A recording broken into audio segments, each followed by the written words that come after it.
Thank you.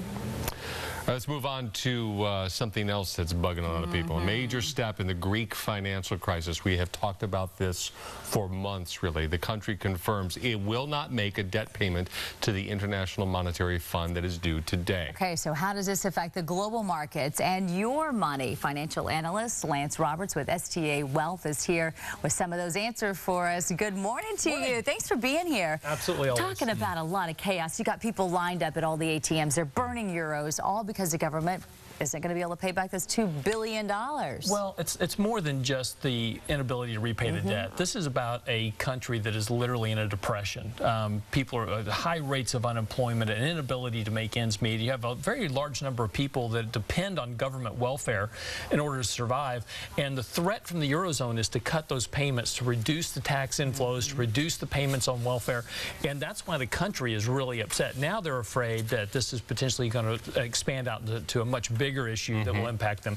Now, it's interesting, just since this morning, just over here, Greece has now requested a 2-year bailout to an extension on this. Now, Schäuble, who is from Germany, has basically already killed that deal. So we're still in limbo here and don't know what's going to happen over the next few days. Central bank members from Germany in particular are saying, look, we've given you enough money. You need to be more austere. Greece has made some big strides in its austerity program, and the people there have really said, we've had enough of this. Right. And then you have Ireland, you have Portugal, you have Spain, who have also gone through this, who are also saying, it seems to me, look, if you give Greece a break, what about us? We did what we were supposed to do. Right, and this is the big problem, right? Once you start a process with one country to alleviate that, all these other countries, Italy, Spain, France, Portugal, Ireland, they're all in the same boat. For years and years, they've been running up debt, and really not working within the confines of financial controls. Unfortunately, the U.S. is very much in the same situation. So we're way extended on debt, and now we've kind of come home to roost here. Now, here's the problem exists is that there's the old saying, if you owe your bank $100,000, it's your problem. If you owe them $1 million, it's the bank's problem. Well, the problem for the Eurozone, it's the Eurozone's problem. If all these debt that is owned by Greece and everybody else is owned by the central banks and is owned by hedge funds, so when these payments are made, these bailouts flow through, they flow right back to the people that own the debt. So it's just basically cycling money. Greece has said enough of this. And so the point now is going to be what happens next, and is that going to be a real impact on the financial markets here in the United States? I don't think that's the real problem.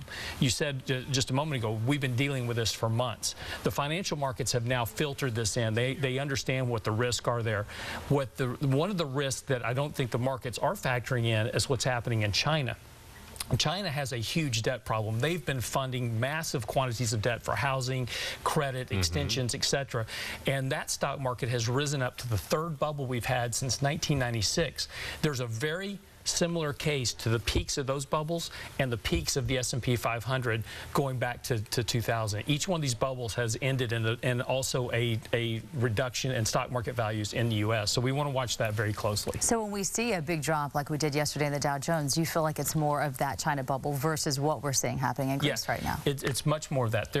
Because of the chase for returns has been flowing, and those bubbles happen very late in S&P market cycles. So we're very extended valuations are high here. We're extended price-wise. So what happens in China will have a impact on what happens here in the U.S. So that is real. That's something that's not factored into the markets. Greece is factored in. We know what that issue is, and we know what the liabilities there are. China is something that people haven't factored in. Exactly. It's what we don't know.